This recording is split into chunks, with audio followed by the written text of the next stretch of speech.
தான் வைக்க சொல்லியிருக்காங்க. இது எங்கே அது ஆத்தா பார்க்குது உருண்டு எங்கள் அம்மா பார்க்குது. இந்த குட்டிக்கு பாருங்கள் உடம்பெல்லாம் உண்ணி மருந்து வாங்கிட்டு வந்தேன். ஒரு பொண்ணு சொல்லிச்சு மேலெல்லாம் உண்ணியாக இருக்குக்கான்னு சொல்லிச்சு. அதனால் உண்ணி மருந்து வாங்கிட்டு வந்தேன். அது போடுறதுக்கு முடியல. அவங்க அம்மா வரதோ பக்கத்துலேயே படுத்துட்டு பார்க்குறா. பா எவ்வளோ பெரிய உண்ணி வயிற்றுல ஒன்றா உண்ணி சீசனாக என்னன்னு தெரியல. உண்ணி பயங்கரமான உண்ணி. அப்புறம் அவங்க அம்மா அவ்வளோ எப்படி இருக்கா, அவங்க அம்மா எப்படி இருக்கா பாருங்கள். அவரும் அப்படி தான் இருக்கா. இது நம்ம வர்ற பக்கம் கிடையாது. நம்ம வேலைக்கு போகிற பக்கமாக இருந்தால் நம்ம சோறு போடுவோம். இது வேறு பக்கம். இந்த குட்டிங்களுக்கு உண்ணின்னு சொன்னாங்க. அதனால தான் 400 ரூபா கொடுத்து அந்த மருந்து வாங்கிட்டு வந்தேன். இப்போ அவங்க அம்மா கிட்டே இருக்கிறதுனால போட முடியல. பயங்கர உண்ணியாக இருக்குது. அப்புறம் மூஞ்செல்லாம் அந்த கருப்பு குட்டிக்கு தான் ரொம்பமாக இருக்குது. அப்புறம் ஐயோ அது எப்படி தான் இருக்குன்னு தெரியல.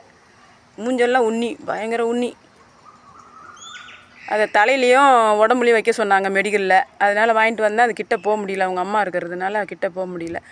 பக்கத்துலலாம் பார்த்துக்கிறாங்களாட்டுக்கு. சாப்பாடெலாம் வைக்கிறாங்க, தண்ணிலாம் வச்சுருக்குறாங்க. வெடிக்கிரி வாங்கிட்டு வந்து வச்சா சாப்பிட்டுட்டு ஓடுற ஓட்டத்தை பேர் மெயின் ரோட்டில் கிடக்குங்க பாவம். இந்த மாதிரி இருக்குதுக்கான்னு சொன்னாங்க. சரி இன்னும் இந்த மருந்தை வாங்கிட்டு வந்து பார்த்தோம்.